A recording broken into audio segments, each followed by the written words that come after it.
Well, welcome everybody to the NextGen Leadership Academy session of our second biannual PALCUS National Conference. The conference was actually scheduled originally to be in Miami, but unfortunately, given the state of the world, we have chosen to do it virtually. And we just thank everybody who has been attending the sessions over the course of the week. We actually kicked this off around noon on Monday, and it's just been a wonderful series of events. We've been talking about business opportunities, academic opportunities, and also have had a good share of social events in there as well. I believe that there might have been a wine tasting, and if that hasn't happened yet, then it will be happening. It'll be a virtual wine tasting. So please stay posted on the upcoming series of events after this one, but I am extremely excited for this one here. I'm joined by my colleague, Dan DaPonte, who's the managing principal at AICEP Advisors, and by our esteemed guest here, David Simas, who is the CEO of the Obama Foundation. And before I turn it over to them, just really want to kick us off by talking a bit about what we're envisioning here with the NextGen Leadership Academy that I actually just joined the board a month ago, and right away have just grown so passionate about this. And actually, I guess I should slow down to introduce myself. I'm Jordan Thomas. I am a PALCUS director as well as Dan, and currently serving as chief of staff to the philanthropist Ray Chambers at his family office. And so one of my major projects since joining the board has been this NextGen Leadership Academy, which we are really envisioning as a fellowship for the personal and professional advancement of young Portuguese Americans that we've defined as ages 18 to 35. With the intent of really giving them this network of leaders and colleagues like themselves across industries. We want to have people who are doing incredible things still in school on the lower end of that 18 to 35 age range, as well as established professionals on the higher end of that in business, in public service, and in entrepreneurship, et cetera. So we want to just create this wonderful network of leaders and people who are passionate about their Portuguese heritage and about connecting to that lineage and celebrating and preserving that culture. And so we are currently designing what this fellowship structure will entail, but we have already started to outline that what we would like, especially for this initial cohort that we are calling our NextGen co-founding ambassadors, we want to invite a group of around 15 to 20, maybe 25 just outstanding young Portuguese American leaders who will really help us shape this. The initial task that we would pose to this group would be to help us decide what future iterations will look like. But already we have an idea that we would love for this to grow into a network of leaders who are engaging on some type of substantive project. Perhaps that can be an internship with some of our partner organizations. That can be further research if they are in school. Perhaps they can relate their next-gen experience to what they're studying in the classroom. It could also be study in Portugal. We've been working now with GAID and with other organizations in Portugal to sponsor scholarships for postgraduate study there. And we would love to have that portion of our PALCUS youth initiatives sort of now become part of what we're envisioning with the NextGen Academy. So we want to create a wide-ranging set of experiences for those who are participants, and we also want them to receive mentorship. And so we'll be having a number of speakers throughout their time in the academy to mentor them and guide them and share their personal experience. And so, like I said, I'm joined here by two mentors in themselves, wonderful established Portuguese Americans, in Dan and in David. And so, Dan, I'll turn it over to you for you to share a few thoughts. Thank you very much, Jordan. Thank you, David, for agreeing to participate.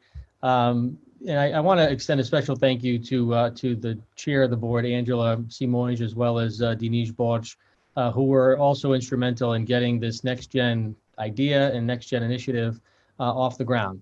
For those that don't know, I spent 20 years in elective office. I served in the Rhode Island Senate from 1999 to 2018 and served as the chair of the Senate Finance Committee from 2009 to 2017. During the 20 years that I spent in public office, I had incredible opportunities to not only network, but build incredible relationships that I think will last a lifetime. And when I left office in 2018, I reflected quite a bit on not only the impact that these relationships and these experiences had on me, but specifically what being Portuguese meant to me, and the impact and role it played in, not only my public life and public office, but just as a person and as a business person. And I began to think about how, our grandparents and parents' generations, as they age, our community continues to evolve and continues to change. And we have people like Jordan and his, generation, and people like David, who, have done what they've done and are going to go on to continue to do bigger and better things due to the hard work and sweat and sacrifice of their parents and grandparents. And now I think we're at a crossroads as, an ethnic community and as Portuguese Americans, of how we can preserve our cultural identity for future generations. And so the idea of establishing a NextGen group within PALCUS to not only provide, mentorship, but also to identify the Portuguese American leaders of tomorrow and bring them together. I was thinking about this morning, and it's also to sort of go beyond those barriers and I guess maybe those traditional stereotypes, right? Before I met Jordan and, learned a little bit about him, I was thinking about this morning, if I was sitting next to Jordan in an airport waiting to catch a flight, the last thing that I would think about looking at him was that he was fluent in Portuguese and incredibly proud of his culture, right? And I think, this NextGen initiative has a lot of Jordans out there. And I think we have an obligation as, not only an organization, but also as a community of folks that have, been in the trenches, so to speak. I think we have an obligation to sort of, bring up that next generation of leaders. And I think the NextGen initiative and PALCUS, as a whole, is an incredible opportunity to do that. And so I'm really excited to be a part of this. I'm excited to support it in any way that I can. And really am looking forward to see what the fruits of this will be, in 5, 10, 20 years. Thanks, Dan. And you made the great point there, which is, I think, why we're also excited about this NextGen Academy, about just not even knowing, in many cases, who those young Portuguese American leaders are, right? Those who are extremely passionate, extremely driven, and doing wonderful things that you're just not even aware of. And so to your point, Dan, I'm an individual who's mixed Black and Portuguese, really grew up associating with both sides of my cultural heritage, grew up fluent in Portuguese. I learned English and Portuguese at the same time, and really remained connected to that culture, so much so that I ended up minoring in Portuguese language and culture during my undergrad years at Princeton. And still in every facet of my life, try to incorporate that culture. In fact, I was just eating a pastel de nata earlier today. So, so I think that part of this initiative is really to try to identify individuals like me, who many may not even know are strongly Portuguese and proudly Portuguese, but can have so much to offer. And that's why I believe so strongly in it that I did decide, as I mentioned, to join the board a month ago as the youngest member on our board. Now I'm only 23 and have already learned so much from my colleagues. But somebody who's far more accomplished, and I think has a similar story about just feeling proudly Portuguese and carrying that with him in all facets of his life, is David, who's joined us today. So I'm proud to introduce David, who I mentioned is the CEO of the Obama Foundation. Now he's actually a native of Taunton, Massachusetts, and many of us know that there is a bustling Portuguese community in broader Massachusetts. He was appointed Deputy Chief of Staff to Massachusetts Governor Deval Patrick in 2007, so started very early on with his career in public service. He joined the Obama administration in 2009 as Deputy Assistant to the President, working with senior advisors David Axelrod and David Plouffe. He then served as Director of Opinion Research for President Obama's re-election in 2012. And then following the re-election, he returned to the White House as Assistant to the President and as Director of the Office of Political Strategy and Outreach. He holds a BA in political science from Stonehill College and a JD from Boston College Law School. He now lives in Chicago with his wife and their 2 daughters. So David, I turn it over to you, and we are just so excited to have you with us. Jordan, thank you. What a joy it is to be introduced by you. When you said that you are 23 years of age, although that's a distant memory for me. I was 23 when I first ran for office to my local school board in Taunton, Massachusetts. And so thank you for your leadership and your engagement. And Dan, you and I have known each other for some time. And thank you for the way that you have led and served as an exemplar for what I think the Portuguese American community truly is. For all of you who are joining, I want to begin with a story that I think, at least for me, anchors and roots me, that hopefully will then serve as a launching pad for the few remarks I want to give. But then I want to create enough space, both with Jordan and Dan and with the rest of you, to ask questions and to engage so that we can have a discussion rather than me zooming at you from the south side of Chicago. So my mother comes from the Baixo Alentejo, a small village called Abela, which is about an hour inland from the beaches in the Alentejo near Sines and Malides. My father is from São Miguel, in a small village called Faial de Terra. Taught himself English, taught himself French while he was tending to my Vovô Manuel Pereira, his cattle up on this hill in St. Michael. Always believed that there was something bigger and more than, as he describes, that rock in the middle of the Atlantic. First opportunity he took, he then joined the Portuguese Air Force and took a journey to Mozambique, to a different part of the world. There he met a young woman, a librarian in Biblioteca in Lourenço Marques, now Maputo, my mother, who was the youngest of 9 and the only girl, and had 4 older brothers who were paratroopers in the Portuguese Air Force. And then imagine that. Antonio Simas meets Diolinda Pereira in Lourenço Marques. They fall in love.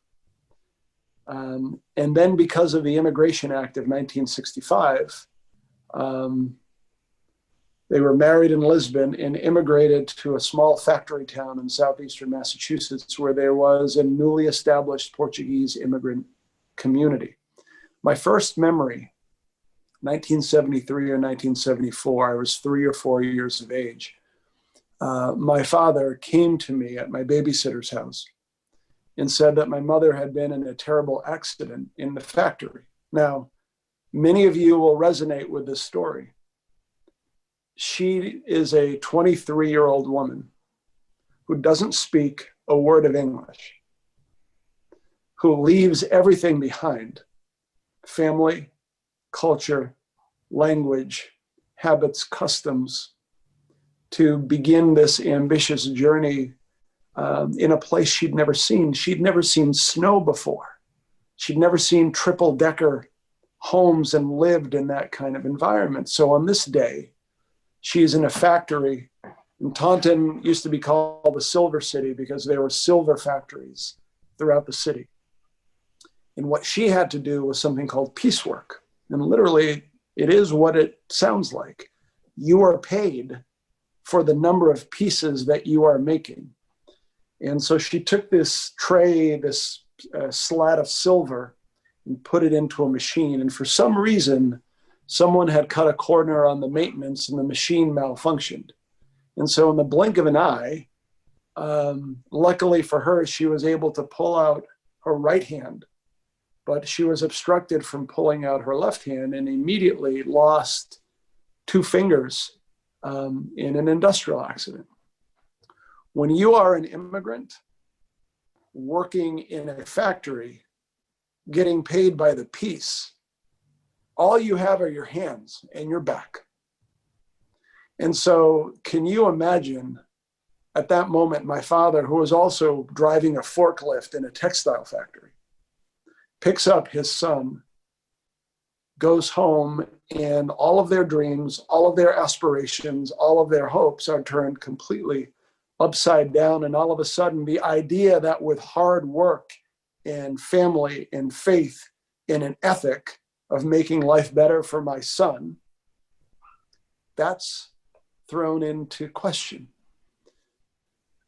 What I remember most from that period of time was nearly every single night, my aunts, as minhas tias, my uncles, os meus tios, my grandparents, the neighbors, all Portuguese, the local parish priest, Portuguese, night after night, week after week, were there to lift up a minha mãe e o meu pai, my mother and my father.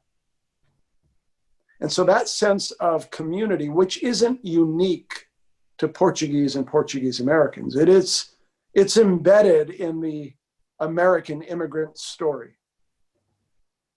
was something that just struck me. My hero at that moment in time was my mother's lawyer, um advogado. His name was Orlando Diabro. And he was my mother's advocate. He was her champion. He was the one who would go to court. She didn't understand a word of English, and he would stand up in front of the judge in these images of the flag, the United States flag, and the flag of the Commonwealth of Massachusetts with lawyers on the other side. And you're sitting there watching this surreal experience. And there he was, o senhor doutor, standing up for my mother. And it was at that moment I said I wanted to be a lawyer, to help people like he had helped my mother. The reason I begin with that story is now you fast forward 30 some odd years, and I, in a very cold day in late January of 2009, get off the S2 bus in Washington, D.C., cross Lafayette Park, cross Pennsylvania Avenue, present my ID to the people at the gate at the White House, and walk through the gates to begin my first day of work as a deputy assistant to the President of the United States. And every single day when I walked through that door into the West Wing in the morning, and when I left at night, I repeated the same mantra every day, almost like a religious chant. And the mantra was, remember who you are and what you represent. And every single time I said that in the morning and at night, I would briefly just close my eyes and I would remember my mother, my father, my aunts, and my uncles, my coaches, my teachers, the people who had opened up doors for me all throughout the journey. And the reason that was important was a constant reminder that, yeah, I worked hard. Yes, I was capable in certain areas, but completely lacking in a whole bunch of others. The understanding that there were people much smarter, there were people who had worked much harder, there were people who were much more connected, but I had been given a gift. And the second you begin to believe that leadership is about you and not about the people you serve, the community that you serve, and what you represent, is when you're lost and you're not a leader anymore. You are now a function of ego. And ego is the enemy of leadership. Because as soon as it begins to be just about you, or the perception that you create in your mind about your transcendent qualities, all of a sudden you're lost. And so that constant reminder on a daily basis of on whose shoulders I stood. And because of that, what my responsibilities were on a day-to-day basis, not just to the President of the United States, and more importantly, to the people in the country, But then the very first time after I had begun working in the White House, I went back to Taunton. And I grew up in a part of the city called the Portuguese Village. And it was aptly named because on the street where I first grew up on Benefit Street, there was our house, a 2-floor rental. 3 houses down was my tia Elena. 4 houses down was my tia Fatima. A couple of houses beyond that was tia Lourdes. And at the top of the street were my vavu and my vava, like all of us in our little diaspora on the same street. 1 block over was the local superette, the functional equivalent of a bodega. Down the street was the Portuguese American Civic Club, and then down further from that was the School Street Bakery. So on this day, I come back to Taunton. I go see my parents, and it was Sunday. And so what you do on Sunday morning, obviously after a misa at Sant Antonio, you go get your dozen pop six, your Portuguese rolls at the School Street Bakery. I got to tell you, that day I walked in, the woman behind the counter, whom I had seen hundreds of times, if not more, throughout my life. She saw me and she paused, and all of a sudden she started to well up in tears. And I said to her, is everything okay? And she said, o orgulho, the pride, that I just want you to know that every day when you walk into that building, you are walking for us. You are walking for the generation that Daniel mentioned of the parents and grandparents who left everything behind with the notion and idea that they would build something better. And to be able to then say that there is one of ours, that there's someone from a nossa cultura, from a nossa gente, from our customs, from the stories that we tell each other that was in that building, was moving to her. And the reason I mention that is for all of you, when you think about the necessity of leadership, yes, there is a personal quality to it, whether it is in business, in the not-for-profit sector, in the public sector. There is a self-actualization, there is a aspiration, there is a dream, there is a focus on what I can become and what I can contribute. That's clear.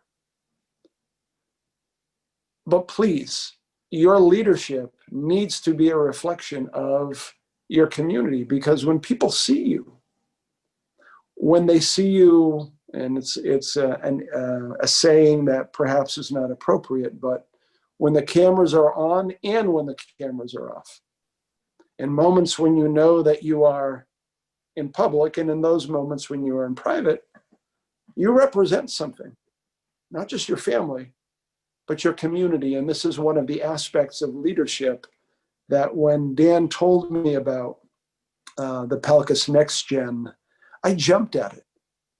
Because especially in this era where our parents and grandparents are moving on 30, 40, 50 years after that first wave of immigration, well, what is our responsibility? Not just to ourselves, but to the people who pave the way for us. What are the things that when we do our work, when we say our name, when we talk about our culture, what are those values? What are the sentiments? What are the visions that we want people to say, oh, those are Portuguese Americans? Every single time you show up, it's one of the wonderful expressions of Gandhi when he was asked what message he would like to convey. And he said, your life is your message. Every single moment of every single day is an expression of leadership. Every single moment of every single day, you are making a choice about what you do, how you show up, and how you behave. And when those actions are untethered from the core values that you hold dear, that are represented by the people that came before you, you harm not just yourself, but it's a message that you send about your community. And this is the way stereotypes grow, and stereotypes are reinforced. But then there's the other side of it in terms of the benefit of it. And so the first message I wanted to leave with all of you, and especially as we launch, PALCUS launches this NextGen Academy. Don't just view leadership and being part of something like this as a wonderful career networking opportunity. It's important.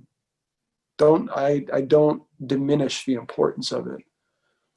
But think in a very deliberate way about what your message is, not just about who you are, but who you represent.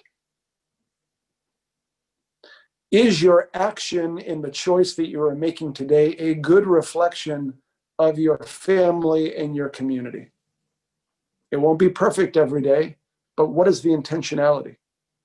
This is a special responsibility for the children and grandchildren of immigrants because of the journey and the sacrifice that people made to leave everything behind.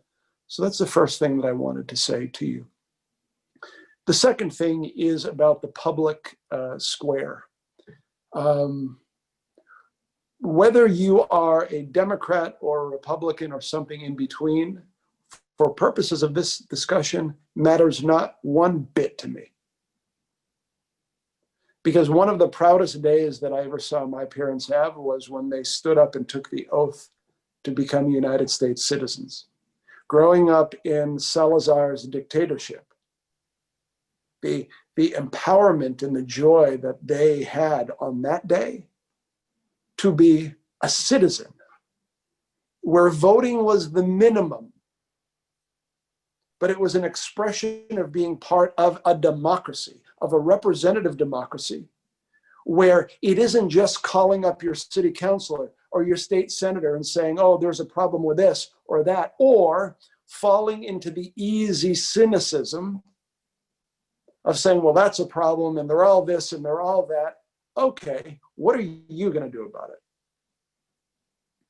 Being part of a community in the public sphere, whatever your profession is, isn't just the critique, isn't just the decrying what's broken. What's your responsibility to make something better and to fix it?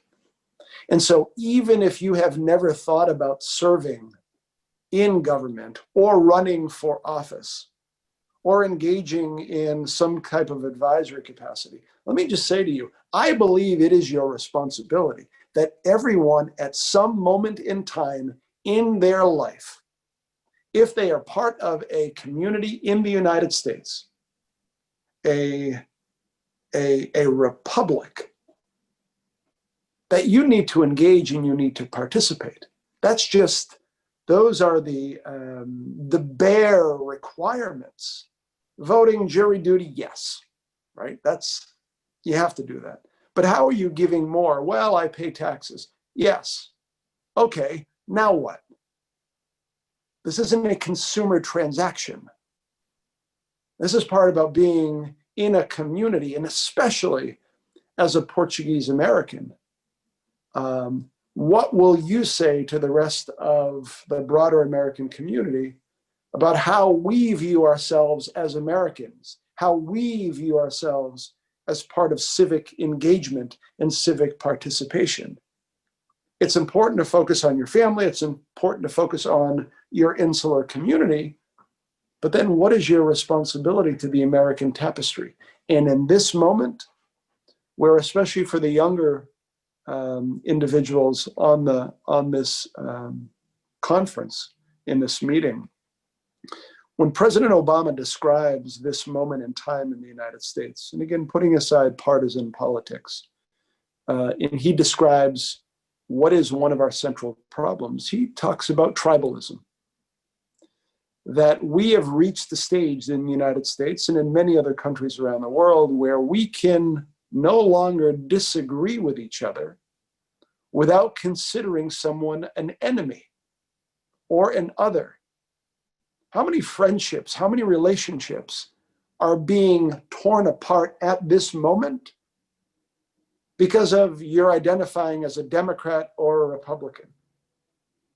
What does that do to our civic life, in our civic health, if we reach the stage where every 2 years or every 4 years, there is an existential battle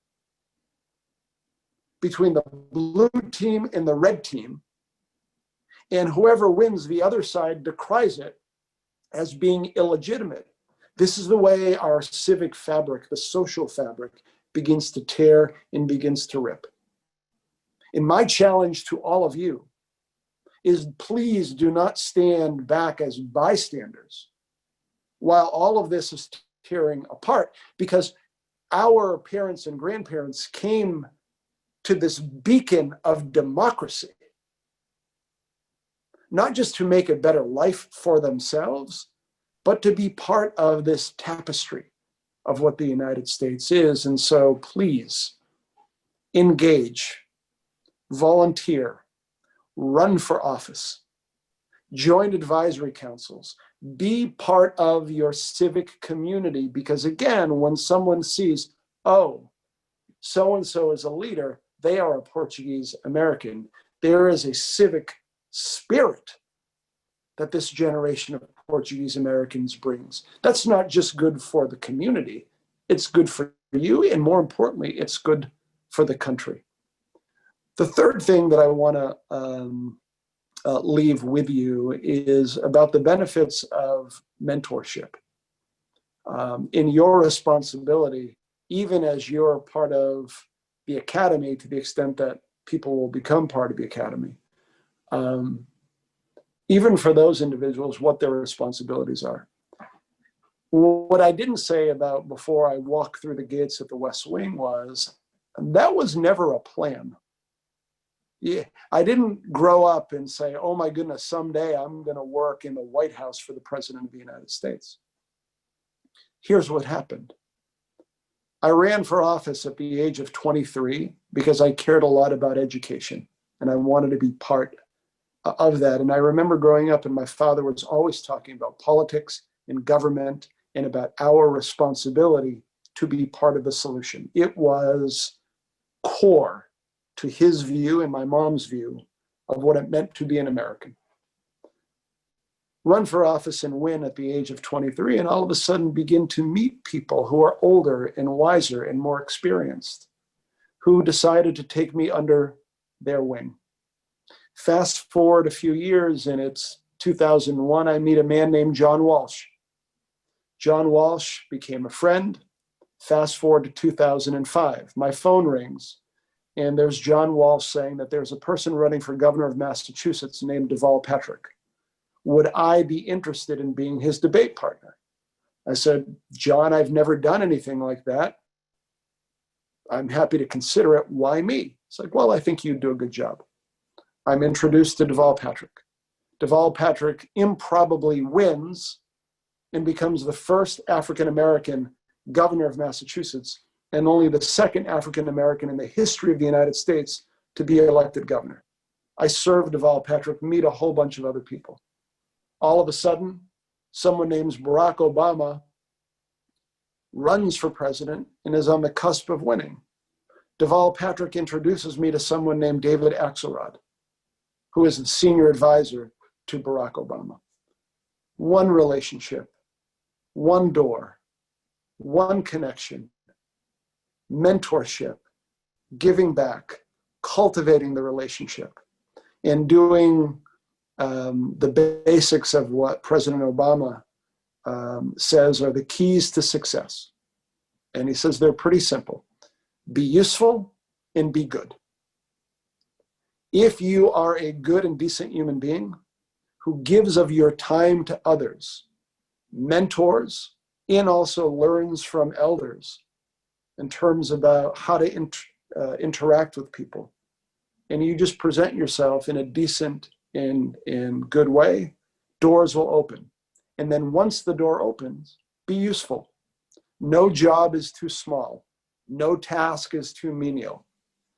Do your work as well as you possibly can, and additional doors will open up. And so For all of you, when you think about mentorship, please do not view it as a strategic means to a career end. That is a transactional approach where people will view that you're only engaging with me because you want something out of it. Now, that can get you to a certain place, and that's important. But imagine if you engage in mentor-based relationships, where literally you are approaching it from a place of compassion and understanding and relationship and learning, where you really cultivate a deep engagement with a human being. That's different. Because once you do that and you show what you're capable of, when people are deciding between person A and person B to recommend for position X, how are they going to view it? Let's assume both individuals are equally capable, but let's assume that one person is viewed as very transactional and has viewed this as a means to an end, while another person, there is a depth to what they do. That's usually the person who you're going to want to open the door for and to help. And so, if you are mentoring or being mentored, I'm just urging all of you that when you think about leadership, it goes back to what I said at the beginning, that ego is really the enemy of leadership. Once you begin to think that you are the sole being and that it's all about you, it'll get you so far, but then the doors will close very, very quickly. And every culture has this, but one of the things that I have just prided and reveled in being a Portuguese American, that goes back to that memory of the way the community rallied around my mother, was this sense of us, this sense of we, this sense of reciprocity, that we're all in it together. I think it is a core defining factor that has informed who I have been.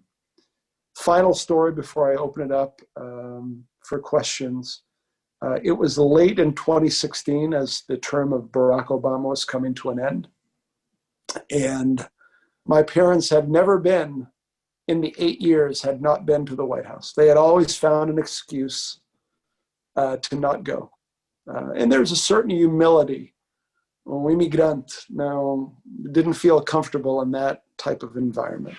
Well, my mother finally broke my father down, and they finally agreed to go. And there, walking into the West Wing of the White House, are Antonio Simas from Faial de Terra, São Miguel, and Diolinda Simas from Abela, no Alentejo. They come into my office in the West Wing, and they're sitting there, and it's almost like they didn't want to sit on the furniture. And we're just asked me twice, "This is your office?" I said, "Yes, it's my office." There are pictures, and my father said, "Well, you could have just brought the pictures in today just for show." I'm like, "No, this is my office." After that, we had lunch in the West Wing dining area. And right before they left, they said, "Let's just go for a walk so I can just show you the rest of the building." Right when we got up to the second floor, the main floor, I said, "Just sit here. I have to go deliver some papers." And they had no idea where they were. 10 seconds later, they hear a voice that sounded a whole lot like Barack Obama saying, "Hey, where are the Simases?" And coming out of the Oval Office door, it opens up, and there's the President of the United States. And my mother and father stood up almost as if they were Marines, straight, with this dignity. The president went up to my mother, gave her the deepest hug, and said, "Diolinda, what an honor it is to meet you." Looked my father in the eye, and my dad's like 5'4", so he was looking down at him. But eye to eye, gave him such a firm handshake and said, "Mr. Simas, what an honor it is to meet you." Then he grabbed my parents by their hands, walked them in to the Oval Office, sat them down right where the president sits near the fireplace, and they're on the couch there, and said to them that how grateful he was that they allowed their son to serve not just him, but more importantly, the country. My dad is a stoic man, is one of those Portuguese males that maybe some of you are, but you're all familiar with, where you don't hold hands, you don't cry, you keep your business to yourself. But that night, when we were sitting there, hearing my mom and dad saying that all of the sacrifice, all of the suffering, at that moment, somehow it all came together. And it's an extraordinary story. I'm extraordinarily lucky. It could have been anyone else. But for me, again, when I walked out of that building for the last time in late 2016, and I stepped over the threshold, I stopped and I said, "Remember who you are and what you represent." And so to all of you, no matter where you go from here and no matter what you do, if there is anything that I have said today or any part of my story that is of use to you, then use it. If there is anything that isn't of use, discard it. But please know that I now consider it my responsibility, because I have been given so much, to pay it forward, certainly to my community. And I am willing and able and eager to spend time with each one of you, either via email or phone call, to see if I can be of use to you going forward. So with that, let me turn it over to Jordan and to Dan to open up the Q&A session. So thank you. Thank you, David. Just such a moving journey, and the way that you tell it is so powerful. I was nearly moved to tears just hearing it. And I think that it's a story that so many of us, we can relate to, just the pride of our ancestors and our parents and what we do. But I can only imagine just that moment when they hear President Obama and then they see him. It's just astounding. So thank you so much for that.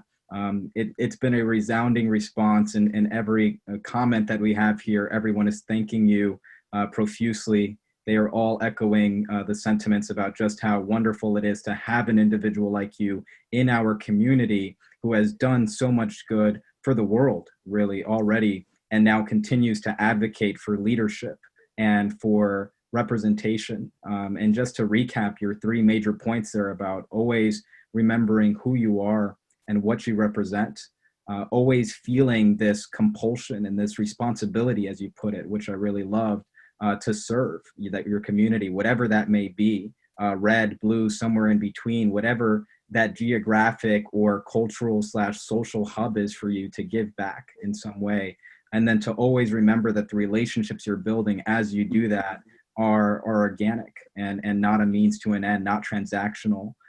It resonated with everybody. And so I thank you and they thank you. We had a wonderful question here around allyship.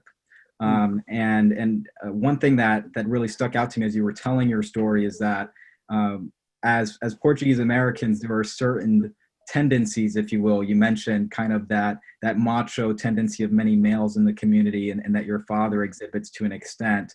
And another one, I think, is there is a certain level of insularity and almost isolationism, if you will, in our community. It's a desire to sort of keep it tight, which in many ways is, I think, a survival mechanism and has done so much good, but then in other ways can inhibit progress. And so one question here was, how does the Portuguese community develop a strategic partnership in what seems like a natural alliance with the Latino community? Are we missing an opportunity on a national level to join forces between the Portuguese and the Latino communities?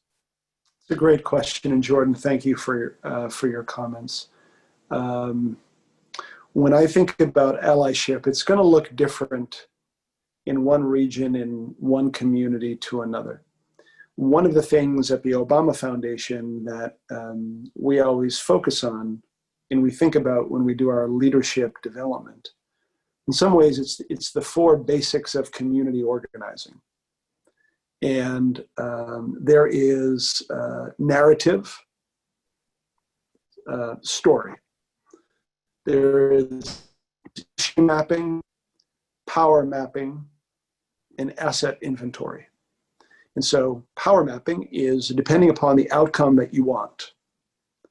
Please try to understand who are the people or what are the organizations that are positioned to say yes or no, or to get you closer to the outcome that you want. Issue mapping. What is that thing, that objective that you are seeking to attain? Asset inventory. Who are the allies? What are the resources that you can bring to bear in order to get to the objective? And then for the person in power or people in power to see this enveloped by a story that helps to persuade the person to say yes or maybe, and to keep the ball moving. The reason I begin there is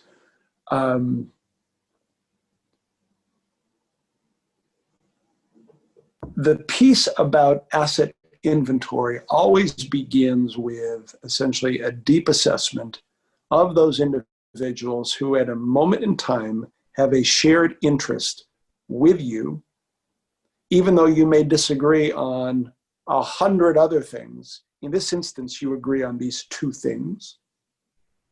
And that's the place where you begin to work. And so if I am a Portuguese American in southeastern Massachusetts, and I am thinking about either political power, or I am thinking about business opportunities, or I am thinking about some other type of civic objective, and I begin to do that assessment, it's going to look different in a variety of different communities.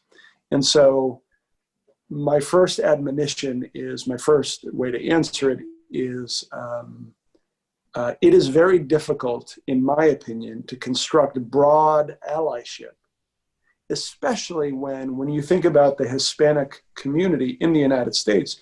There was a fascinating survey about 3 weeks ago where I think the sample was 5,000 individuals. And they were asked a series of demographic questions. And one of them was whether or not they consider themselves to be people of color or not. Now, in the United States, among certain portions of the population, the Latino or Hispanic or Latinx population, depending upon how you want to categorize it, are viewed as people of color. 80% of the respondents said, no, we're not. A third of the respondents viewed themselves as simply ethnic white.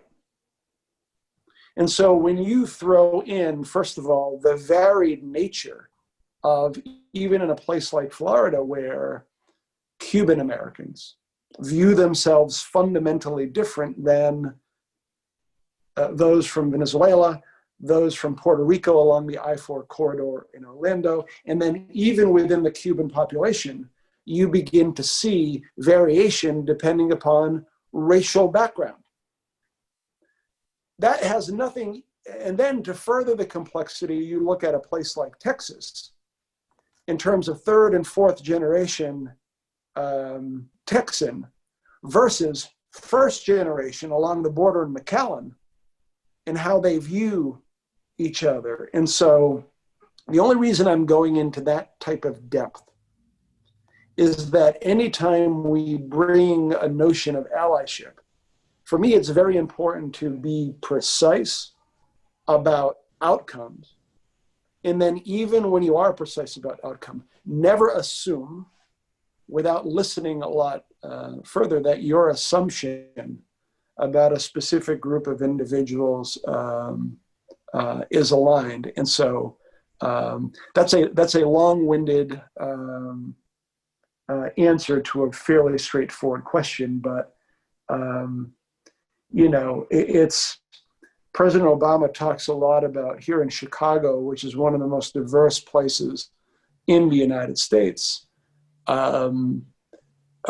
Ukrainian Americans, Polish Americans, Lithuanian Americans, Russian Americans, Irish Americans, French Americans, Italian Americans, and there are enclaves all over the city, mostly on the north side, pieces of the south side, and especially in politics, but even in civic endeavors, a lot of these communities identify that way. I am a Portuguese American. I am a French American. I am this, that, and the other thing. Obama has this wonderful anecdote was, yeah, they were all Portuguese, they were all Polish American, Russian American, Ukrainian American until the black person walked in the room. Then they were all white. And it changed the entire perception or conception of their identity in relationship to someone else. And that even happens with the west side of Chicago with the Mexican American population. And so the nuance that's required, especially in this moment in time, about how Portuguese Americans and the Portuguese American community, given how small it is, thinks about notions of allyship. Perhaps a better way to think about it is, rather than from an identitarian perspective,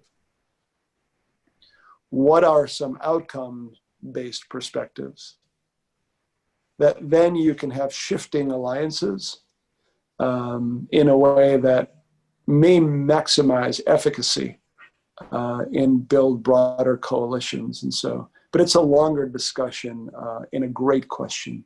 So thank you for asking it.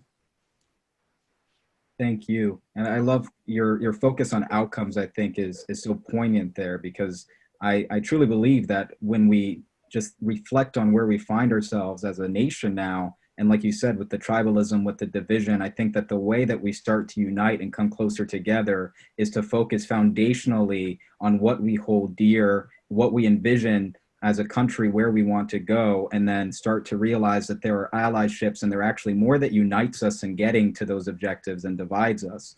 So I love that outcome-focused perspective to building partnership. One thing I want to highlight here, because I'm feeling it so deeply, and I know that a number of our attendees are, is we have a comment here from Sabrina that says, "Thank you for representing our community. Every one of your stories helps to guide the way for young Portuguese Americans like myself. Hopefully my generation will make you as proud as you have made those before you." And I echo those sentiments so dearly. As just hearing you, I'm so inspired, and I know many are. And another comment here, because again, I resonate with it, mostly because of the year here, is from one of my colleagues on the board, Lorinda, says, "We are so proud of you. We worked on the parade committee in Cambridge, Massachusetts years ago in 1996 for the June 10th Day of Portugal festivities. So great to see your success." And that one resonates because I was born in 1996. So, so I hope to make you proud. I see that you've been a huge advocate for community since literally I was born, and that's so inspiring to me. A great question here we have from somebody. Just thanking you again for your inspiring story, and then saying in the very early stages of your career, right? When I think a lot about just identity formation and thinking about Michelle Obama's book, Becoming, when you're just not even sure what you stand for and who you are, yeah. What was guiding you to continue pushing forward and looking for your place to serve in your community? And then throughout your career path, how were you able to stay true to that foundational guiding passion of yours? It's a wonderful question. And importantly and candidly, it's always evolving. One of the most difficult questions for me, and I think for any human being, is around what can be a very facile, well, what is your purpose? Well, you know, I think I've got a lot of them, and they change depending upon my age and my circumstance and where I find myself. And so what I have, and I'll get back to I think certainly my formative years. But right now I try to, and I alluded to this before, Jordan, and I fail most of the time, but I try to be very, very deliberate each day about the individual choices that I am making. There are no throwaway choices. Habits are about the accumulation of the daily choices that you are making about what to do and what not to do every single day. And habits then inform essentially what character is in one way or another. And so when you reverse engineer to say, what is this person's character? It's usually someone on the outside saying, here is my assumption about how they will be, how they will present themselves. That assumption is based upon experience of interaction in a certain consistency, good or bad or neutral, that you have had and seen from the way a person shows up. Is their word their bond? Are they kind? Are they short-tempered? Are they thoughtful? In moments when they screw up, do they apologize sincerely? Are they responsive? Like all of these basics of character, at least at this stage, for me, a discussion about purpose has been reduced to this kind of moment by moment by moment intentionality about how I show up, with the idea then that if I am devoting myself in my work right now at the Obama Foundation to inspiring, empowering, connecting the next generation of leader, that is my work. How do I show up for my work? And so that's where I am today. Where I was when I was younger, a mix between a hot mess and sometimes someone who knew what they were doing. But fortunate, so fortunate that I had mentors who sometimes with a kind of a firm look or with a kind word would guide me and steer me. And then I would watch the way they behaved. And I would say, I want to be like that. I want to emulate that, right? And so I think about me in my late teens and early 20s, and frankly into my late 20s and early 30s, as just being, kind of observing and learning and watching and then developing something that felt real and felt true. And then having people like course correcting, people I trusted, saying, why'd you do that? Why'd you think about it that way, right? Rarely saying you should do A, B, C, and D. Rarely. More often, what were you thinking when you did that? Or how did you approach that? Tell me your, right? And more often than not, when I get that question, I'm like, well, I actually wasn't thinking, I was just reacting. Which then would cause me to step back and say, oh, right, there's a little lesson there. And so surround yourself with, and I still do today, to this day, surround yourself with mentors and elders. And I'm so recently, maybe because I'm getting older, but the idea of eldership is so powerful, right? To listen to a 70 or an 80-year-old person and the wisdom of life and experience and regret and joy and opportunity is really, really beautiful. And so in the early years, it was a lot of that. And now there's still a little bit of that, but more of a kind of a reflective approach where at the end of every day, almost like a meditation, I will think in journal about, not a diary, I did this and then I did that and I did this and then I did that, but where did I fall short? Like yesterday, there were a couple of instances where I did not act the way I aspire to act. The other person probably didn't notice. Like it wasn't like a crazy man behavior, but it was not what I want to be. And I'm sure there are instances when I reflect on today where I will see that, and that reflection is also a way of fine-tuning and calibrating, but also understanding that we're humans. We are deeply, deeply flawed. So hopefully that's responsive. I appreciate that honesty, that vulnerability. I love your description of 20-year-old you as the combination of a hot mess and somebody who knew what they were doing. That's me in a nutshell. So thank you for that. We have a great question here. Again, thanking you for your service, for your wisdom.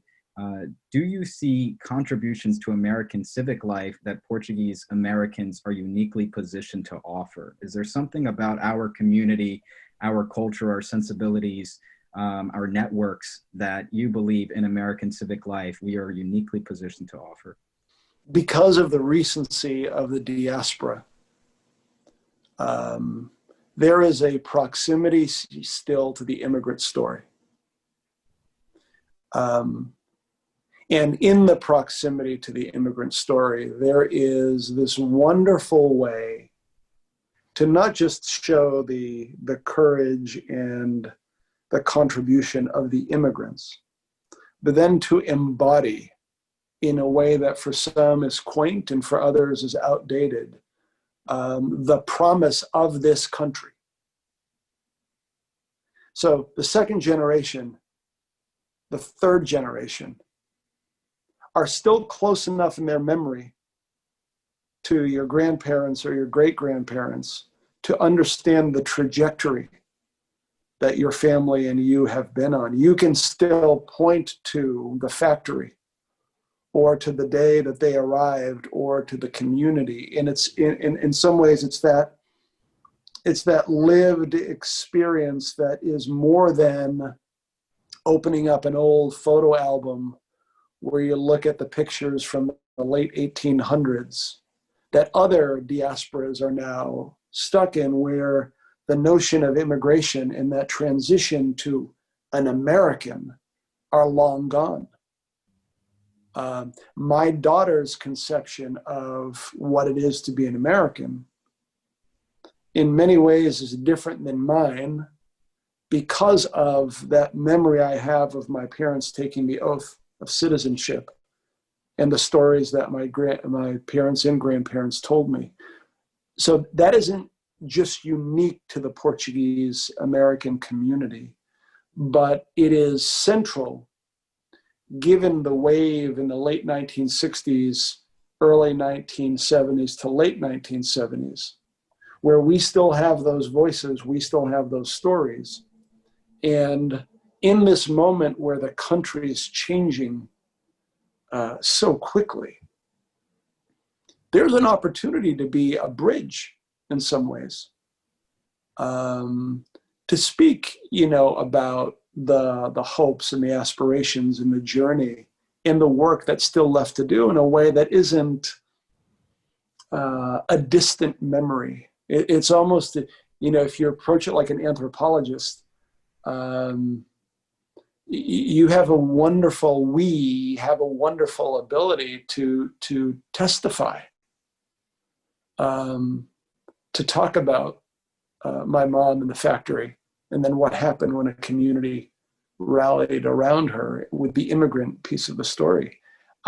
All of us have stories that are uniquely part of that American journey. And I can't tell you how many times the difference between a group of people who have been in the United States for a very long time and their view of what it means to be an American versus a second or third generation immigrant community. It's profoundly different. I think that the latter is more hopeful. I think that it's less cynical. And I think that's the case. Not always. I mean, there are exceptions. But I think that it's rooted in the proximity to the origin story, in the memory of the origin story. And so right now, in this moment of fraying, whereas you said, Jordan, the most important thing we can do at this moment as civic participants is to find where we have more in common than what divides us. And I think that the Portuguese American community is uniquely positioned because of that proximity to tell a story of immigration and education and home ownership and professional development and tragedy and discrimination and disappointment and a whole bunch of other bad stuff. So it's a really interesting question, and at least at first glance, that's the way I've played with it a little bit. Thank you for that. Related to that question, I think that just hearing you speak has moved so many people that they want to take action already, and some of them want to take action in the form of their vote. And so this question is, would you consider running for public office again?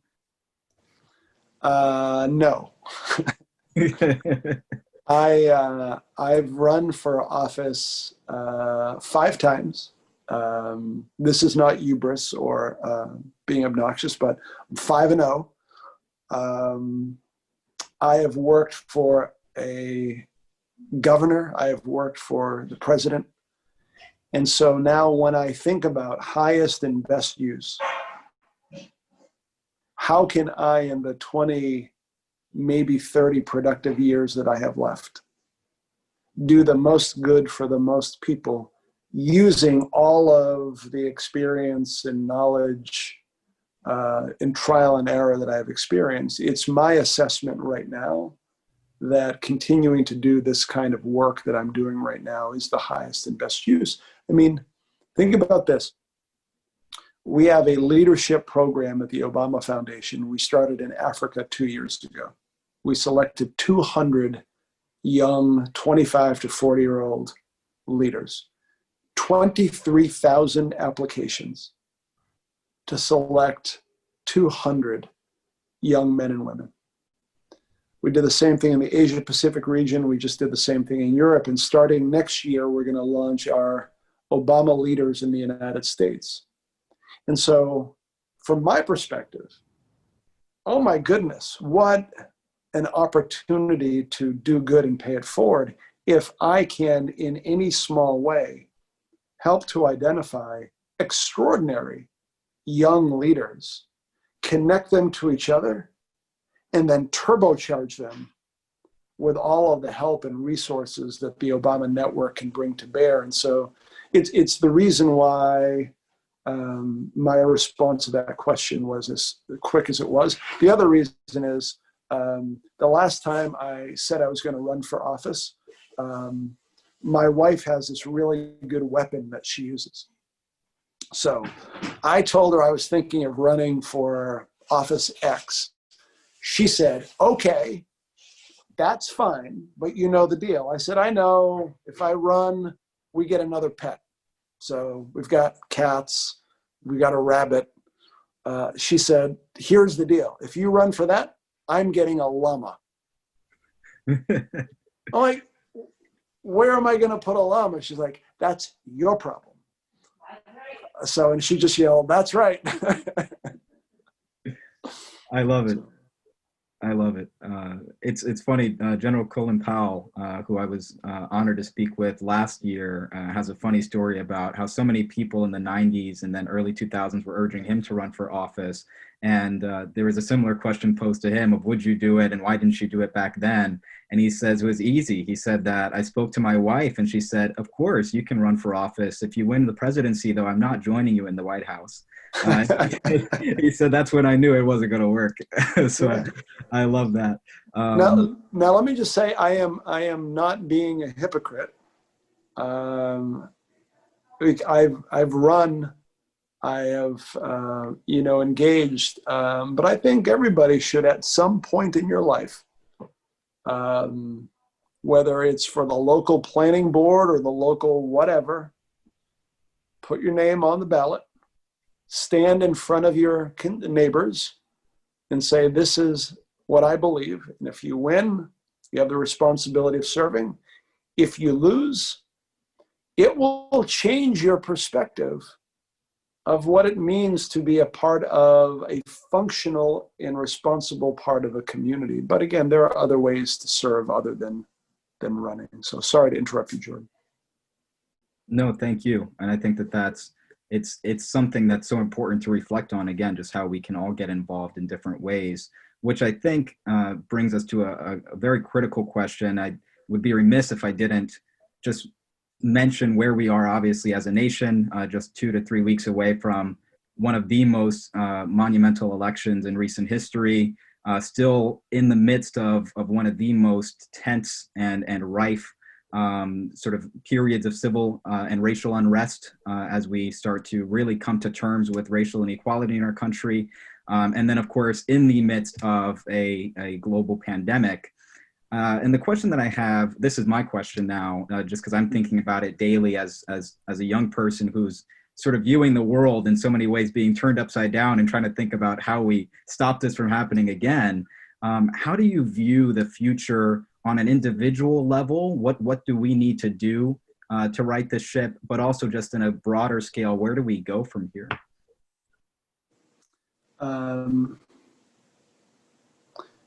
I think the next 20 years of American history will be, let me back up for a second. The changes that we are going through as a country are unlike changes that any country, certainly no democracy, has gone through. And here's what I mean. The whole planet is going through a complete communications revolution. The fact that I can pick up my phone and be exposed to all of the world's information at that moment, whether it is true or not, is not only profoundly revolutionary, but in some ways the technology has exceeded the biology. Where there is a teacher, his name is John Kabat-Zinn, and he said we are now living in a fully digital world and still burdened by our analog brains and minds, right? So that makes the world smaller and makes the stories and the narratives that cohere. Because what does it mean to be an American? What does it mean? So that's up for grabs. 2, the economic shifts that are occurring. If my parents had come to the United States today without an education, what factory job that would have turned into a gateway to the middle class would they have had access to? There are many things that they could have done, but in some ways there is a bifurcation of the economy in a way that the necessity for a higher education and specialization has never been greater, and those who are left behind are left behind. And that's not even a question of the phrase income inequality is not what I have heard people complain about. Very few people begrudge someone making hundreds of millions of dollars per year. Most of the people I know, I'm like, well, good for them. What they begrudge is the sense that they, and more importantly, their children, the doors of opportunity are closed or closing, and they don't have a shot to do it. So there's an economic change. The third, and you're seeing it expressed in white supremacy and the racial reckoning that's occurring. Think about this. The electorate that elected Bill Clinton president in 1992 was 87% white. The electorate that elected Barack Obama in 2008 was 70% white.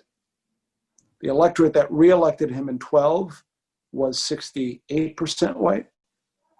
The electorate that will show up probably, and is showing up right now, will probably be about 65% white. By 2040, the United States will be majority minority, with an additional 1 million immigrants coming into the United States via the legal visa-based green card system. And so the rapid change in demography of the country is something no society has ever gone through before. And so you have an economic revolution, a demographic transition, in a communications transformation, all occurring at the same time in a representative democracy that is still operating under a legal architecture built 200 plus years ago that is beginning to creak. So that's all dark. But, you know, to paraphrase, I forget the person, if it was Cicero or some other fancy Roman, what a time to be alive. What a moment to be in the arena when everything is changing, when our notions of freedom and democracy and representative participation and the dignity and worth of every individual and economic opportunity and who we are and the stories we tell, when all of that is up for grabs, wow, this is the moment to engage. There are many who will turn away and say, oh my God, this is terrible and horrible, right? Many will, if not most. But what I would urge you, Jordan, and for others to do is to say, you know, if you look back in 50 years, you want to be able to say, when the country was going through this moment, here's what I did. Here is what the people around me did, right? You know, before my daughter began her freshman year of college at Columbia in New York City, my wife and my two daughters, we watched Hamilton, you know, in New York.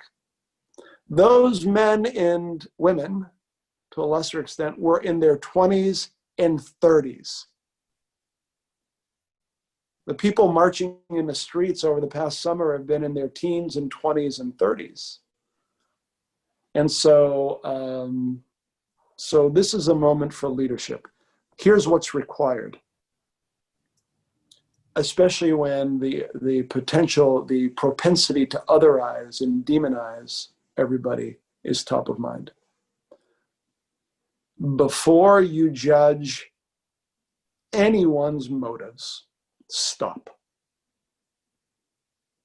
Even if their words are angry and hateful and harmful, you have no idea, any of us, whether or not the expression that you are seeing is a hateful or harmful person or someone who is going through a horrible moment in their life and how it's turned out for them. It isn't just empathy that is required in a representative democracy. The ability to put yourself in someone's shoes, especially when you disagree with them. Because if you don't do that, democracy doesn't work. It becomes a zero sum. I'm going to win, and if you win, you're illegitimate. And so empathy is the first step. Compassion is the second. And so if I can urge you and all of your colleagues and peers, that in that moment that you believe and feel that you are right, stop. turn inwards, question your assumptions again, and make sure that in your rectitude and in your virtuous belief that you in that moment have a monopoly on the truth. That's where the pause is required. And it's a style of leadership that is really important. And the final thing I'll say about this is about the presidency.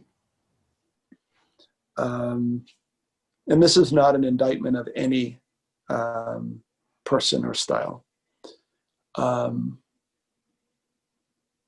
It is the one position in the land, the only position in the land, that everybody has a stake in and a say in. And the presidency isn't a compendium of your policies and your position on this and your position on that and your position on this legislation. And that's important. But when things go bad and in moments of tragedy, the eyes of the country turn to that person, right? George W. Bush, whom I could not have disagreed with more on most policies, on the day that he grabbed the megaphone on 9/11, on top of the rubble, and talked about who we are as Americans.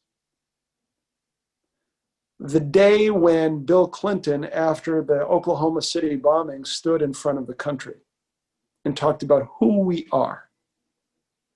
Ronald Reagan, looking directly into the television after the whole country had seen the space shuttle explode, talking about the spirit of those people and who we are. Barack Obama, stopping and beginning to sing Amazing Grace. That's the presidency. In a country like the United States that isn't about a race or a group of people, we are what a friend of mine named Eric Liu calls a creedal nation. We have a creed. We hold these truths to be self-evident. That all men at that time, let's just say all people, are created equal. That's the American religion. That is the creed that for over 200 years we have been working 2 steps forward, 2 steps back to reach and perfect. The president is the person who, for a brief period in time, has the honor to be the chief citizen, to model the behavior for the rest of us about how we should engage in our leadership to perfect the union and to perfect that creed. Jordan, I apologize for hopping on the soapbox, but for me, this isn't a question of Democrat or Republican. It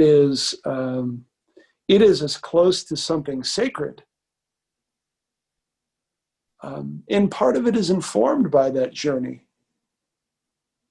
of 2 Portuguese immigrants and their son walking into that building and seeing in late 2016 a 102-year-old Black woman who had to be all of 4'7" or 4'8" in the diplomatic room of the White House, holding on to the coat sleeves of the President of the United States with tears in her eyes, saying, "I never thought I'd live to see this day." It wasn't about a policy. It wasn't about a law, right? Or President Reagan on the beaches at Normandy with a generation of Americans who had saved democracy and freedom, talking about courage in the boys of Pont de Hoc, right? That there's something bigger that I hope that you and the PALCUS NextGen Academy really internalizes. And it goes back to the points I made at the beginning, right? If you view things as only for yourself, if you view things as transactional, And if you view this journey as a means to an end, fine. But I can assure you that you will not be happy. You will not be fulfilled. There's always a bigger car. Someone always has a bigger house. Someone always has a bigger bank account. Someone always has this and that and the other thing. But what is that sense of community and belonging in a mission that's bigger than who we are? That is what usually gives people contentment and happiness and joy. And so thank you so much for this opportunity to engage with you and with everyone else. And so I don't know if we're at time or close to time, but I defer to you, Jordan. We are, and I just need to say thank you, not only for that answer, but again, just for the entire range of depth and wisdom and experience that you've shared with us. It's been incredibly inspiring. I know certainly for me, but again, just looking at these comments here, for everyone who's heard you speak. And I think there's so many themes, but the one that I really want to point to in that last answer in particular is character. And you made the point about just how you show up in the world, who you are and who you represent, but always holding that dear and holding yourself accountable to that. You know, is your word your bond? How responsive are you? How compassionate are you? I think we need that personal individual accountability in today's day and age more than ever. And I think that there is a certain level of that is expected of a president. But to your point, I think that if every single one of us asks ourselves that question every morning or every evening, ideally both, that I think that's how we ultimately right this ship. And so personally, I know that I'll be taking so much from this and already starting to adopt some of these. And I was needing this jolt of energy, to be honest, in the midst of this pandemic when I think all of us are feeling a little burnt out. So I have to thank you so much for that. And we have a great comment here from somebody who said something similar. Amanda said, I was feeling a bit out of place, a little burnt out recently with my college classes. But you have reminded me that I am not only working for myself, but also to represent my grandparents and my mother who immigrated to this country to give me this blessed life. I feel a refreshed passion to work hard and make them proud.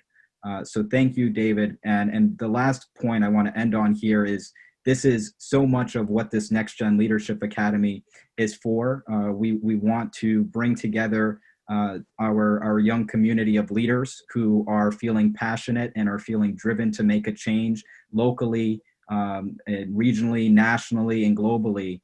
Whatever it is that your mission is, we want to help support you, and we want to create a network of people who are going to grow with you and sort of find their way with you, and hopefully we can all join each other on our individual and collective journeys. And so where we go from here is that Dan, Angela, who's also on the call with us, and some other members of our team will be finalizing the details of the Academy. We've received a few recommendations for who should be part of this initial cohort, the group that we are calling our co-founding cohort, as they really will be this pivotal group once we have them together.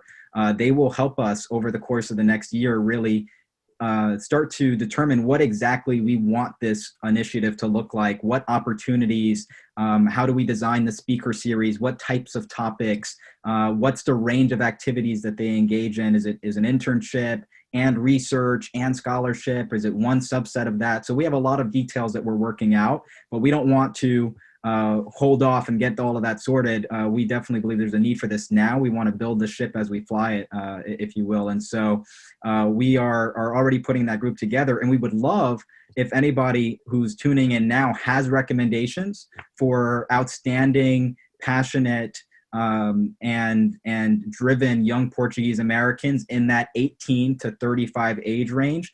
Please let us know. You can reach out to us if you're on Facebook Live. You can drop it in the comments, or even better, please feel free to email me directly on my PALCUS email at jordan.thomas@palcus.org.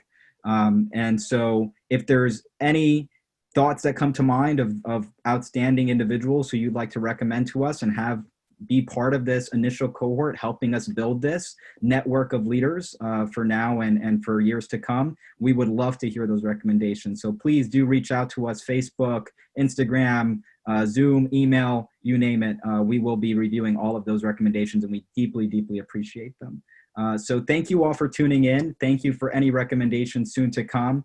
And thank you so much again, Dan, Angela, and especially David. You spoke for an hour and a half, and honestly, I'm sure all of us agree we could have heard you speak for another hour and a half. It was wonderful. Appreciate it. Jordan, Dan, and Angela, thank you. And to all of you, I am here to be useful, so please reach out. Take care. Thank you. Bye, everyone. Have a good day.